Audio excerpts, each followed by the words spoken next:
So guys, I want to talk to you about this DJ Prime 4 that I picked up.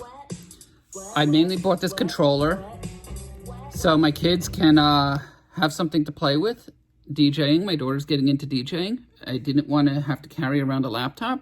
It's just one extra thing I don't need. We break a lot of laptops, and this truthfully is a terrific controller. I did a lot of research, but now that I've had it for a while, there's some negative things I've learned about it and some positive things. So I'd like to talk about those, because in all the times I did my research, some of these didn't come up. So I just want to make people aware and make a video that's kind of consolidated. I've used many different controllers. Before that one, for my kids, I was using this. I don't know if you could see it, but it's a Pioneer XDJ R1, and that was great. I could stick a USB key into it, and it worked. They could read off the USB key, no laptop.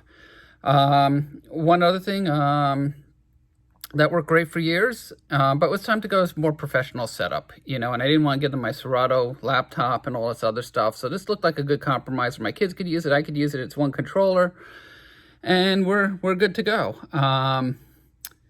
It is Corona time, so I apologize. I haven't shaven since I've been isolated. Told my kids I wouldn't shave because they've never seen me with a beard. Not that I can really grow one well, but you know, hey, I'm trying. So yeah, I'm stuck in the house here, and I've had some time to play with this controller. So let's jump into it. First, I'm going to talk about the controller itself, what I like, what I dislike, what I think could be improved, and go from there. Let's take a look at it. The controller itself is awesome. The layout on it is phenomenal. The touchscreen works amazing. Again, I could use a bigger touchscreen. I was used to a laptop, but again, this is better than the Pioneer, so I can't say it's, you know, it's adequate. What I don't like the way about the thing about the touchscreen is the way it folds down. It sticks out. Now I got an Odyssey case to carry this in, and the case has to be another couple inches bigger to accommodate this touchscreen that's folding down. It sticks out. I think this could have been handled maybe a little differently, and this things people have talked about. You know, I understand why they did it, but maybe it could have been quickly detachable, which solves two problems. You can easily replace it, because people are going to break these. If you give people a piece of glass, it will be broken. It also made, as I said, when I put this in the Odyssey case, it also makes all the cases bigger, because it's got to accommodate for that thing sticking at the back, and I feel like it could get broken in the wrong case. The other problem I have, this deck, because it's sticking out, the Odyssey case, it's heavy. The Odyssey case is probably 30 pounds. Dennon's 20 pounds. My kids can't lug it around. Where with this setup, it's small. They can move it around. This is a problem to transport, and we'll get into that in a little bit. Anyhow, what else I like about it? The layout on it is phenomenal. It's a standard DJ layout. Anybody should be able to jump into this. Sliders are good. I wish it was a little bit more free, but I can't, it's replaceable. You know, it's just the way they make it. I was just used to a little heavier, lighter, more free-flowing slider. Platters. We get mixed reviews on the platters themselves. For me, they're a little loose. They just spin. Like when you come off something, it just spins. Great for searching for songs, great for queuing up tracks, bad for if you're trying to mix. I think they're also a little small, and there's a lot of mixed reviews on this, but I have big hands. So for me, this is a little small for me. The lighting around the platter when you touch it, the fact that you can see what's playing in the middle of these platters, it's just awesome. So I really do like those features. What else? Oh yeah, they spin a little easy. It would have been nice if they added like a little tension adjustment knob underneath or something, just a way to customize these to yourself. They are more free spinning than most other setups. I do like the fact that on the screen they have this knob. You can scroll and adjust the screen with this knob and just press enter, or you can touch the screen. I don't know why, but some people, the knob almost seems like it could be easier sometimes. Nice touch adding both of those on. What else do I need to talk about? The pads here. Denon designed this from the ground up, and I think they missed on a couple things. One of them is these pads are super sensitive. You can see it light up with the slightest touch. So I'm constantly hitting these pads by mistake when I'm going for the jog wheel or something. That's not good. I really wish I had an on-off switch over here. You can turn them off in the software, but who has time during a set to go into the software, go into settings, disable touch pads, and then on the next song, maybe you want them, you have to re-enable them. A quick key would have been great. Another thing I think they missed on, because this is mostly software driven, is it would have been nice if they had a quick key, maybe like 2 or 3 programmable keys here that you could say, hey, this turns the touchpads on and off. This one does this one does that. You know, every key on this controller is defined, which is great, but it would have been nice to have maybe some customizable keys that are just quick access for things. And that's just my opinion. I could be, you know, way off on that, but there are some features that I just don't feel like navigating the menu 3 menus deep to turn on and off. Mounting USBs. It would be great if they just had I guess they have an eject button, but they don't really have a mount button on each one. And that brings me to the USBs. You can only load 1 USB at a time.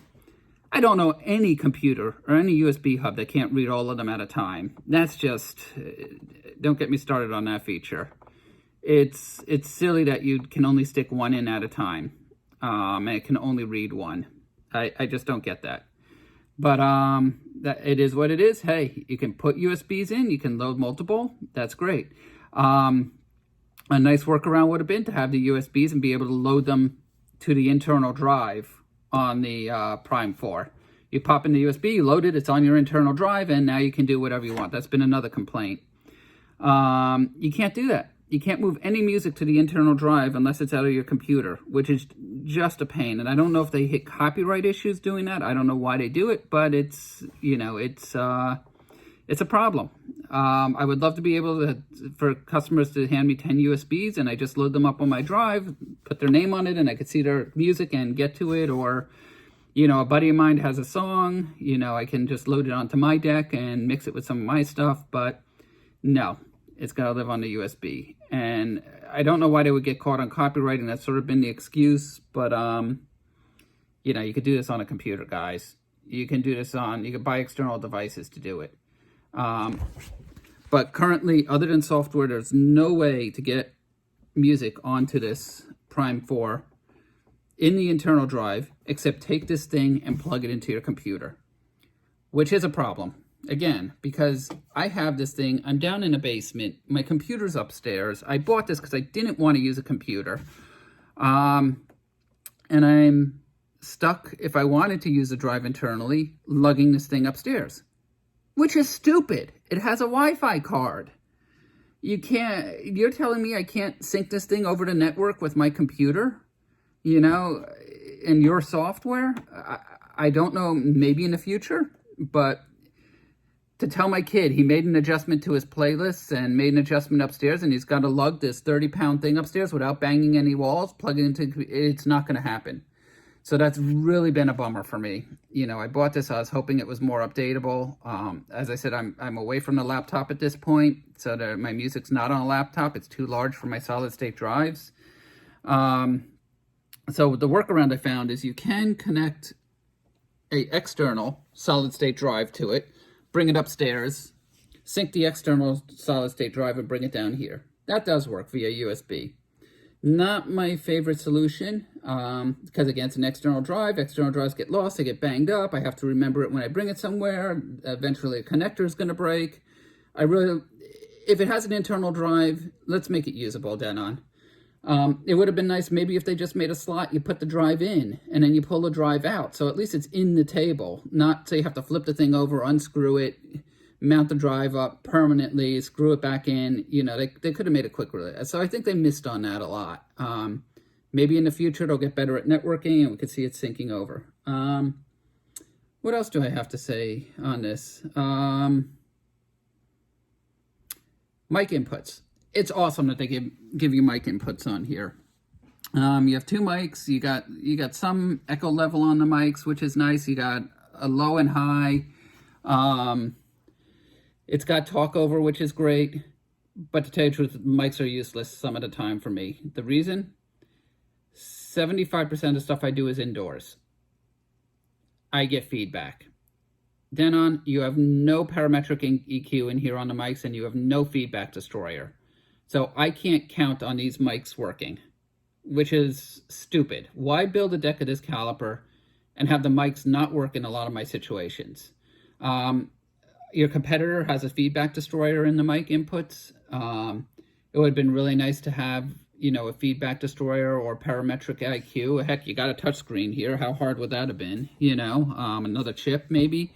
So my workaround is I have to bring, you know, another, you know, I bring this if I bring my Bose setup, or another, well, I'm not going to take it out, but another mixing board and another component that I plug my mics into outside of this. This isn't a one-box solution for me now. You know, really, I bought this to show up with this and no computer and nothing else and plug it in and go.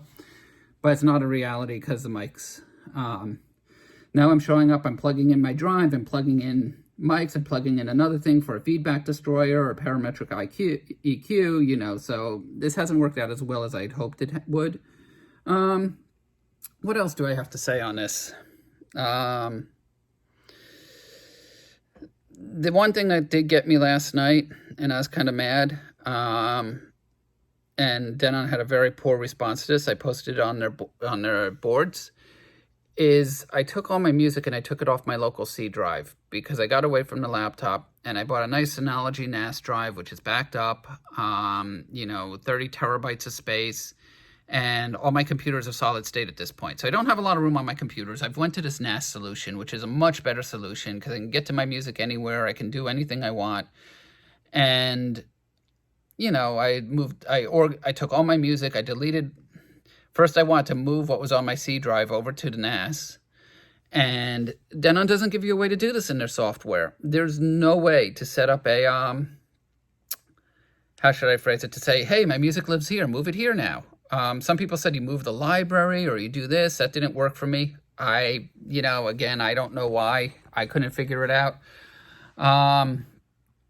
So long story short, I couldn't move it. I just decided it was easier to delete everything and start from scratch, which was hours worth of work that I had lost, and then move it to the NAS drive. So I moved everything onto the NAS drive, combined all my music together, put it into folders, made it very nice, gave myself crates, and then I went to import it into DJ Prime, and DJ Prime can't read from a NAS drive. I've never anticipated that would be a problem. I don't know what API they used. I don't know who wrote the code. What, you can't read a / in a file name to a map drive letter? Like, come on, guys. So my only choice now is to go out and purchase another hard drive, move my collection in there, try and use Synology's tool to keep it in sync with the NAS because I want a backup. And I'm going to be stuck in another month with the same situation as, oh, I want to move my collection here, or my drive broke, and there's no way to move it. This is just stupid. This is like programming 101, people. The fact that you can't sync over Wi-Fi, you have to use a drive connected to your computer. I may as well just kept my Serato computer and use that if I need a computer dedicated to this. My idea was I wanted to be more flexible and have stuff backed up and have enough space and have everything on, you know, I can't believe their software can't read off a network drive. It's just unbelievable. And their response was, well, work on the more popular features first. Maybe in a year and a half we'll have. A year and a half, guys? How much of a change is this? Did your developer just use a shitty, sorry for the language, crummy API? Like, or did you actually program this and you just need to, you know, accommodate for a couple extra characters? I don't get it. I don't even know what they're thinking there. So that was one. What else? They didn't, on the upside, they did put Tidal on this and some other streaming music services. That is awesome. I don't use it right now because I don't subscribe to Tidal. I'm a Spotify and Pandora user, and I just don't need to pay another $20 a month for something else. I have a way to get music off Spotify onto this, but I could find that being invaluable for DJs for, you know, God forbid you go there and somebody wants to hear the Chicken Song version 2 or Baby Shark, which happens to not be in your collection. Yeah, I do a lot of kids' parties. That's invaluable. That is awesome. So I compliment Denon on that. I hope they keep down the line. This is one of the only controllers that does that, which is just awesome. It would be nice if you could take that content and download it and have it for 30 days on a controller. So if your internet broke, I think right now the only thing you can do is just literally have it streaming. So if you happen to lose Wi-Fi or it's stuttering, you're DOA. But it's better than nothing. I used to keep an iPad next to my controller at events just so I can pull up Spotify if I had to and pull up a song. That does eliminate that. Or I used to have it on my laptop. But that's pretty much about it. I just want to give you some of the goods and positives and negatives about this and some of the things that surprised me now that I'm getting into it. So hopefully this was valuable and helps you make a decision on this. You know, I was kind of thrown off by that 1.5-year development time. By that point, you know, your competitor will have it in their board. Don't worry about it, and I'll return this or sell this and buy theirs. That was not a good answer. And, you know, I recommend looking through the Denon forums and looking at the positive and negatives, because although this board is awesome and does stuff that no other board does, there are some downsides. And it seems like they're mostly software related. The controller itself, I think, is pretty decent. Like, I really can't complain about this. As I said, there are some platters loose, no things that, some customized keys would have been nice. Oh, one other thing. As I said, I do a lot of kids' parties.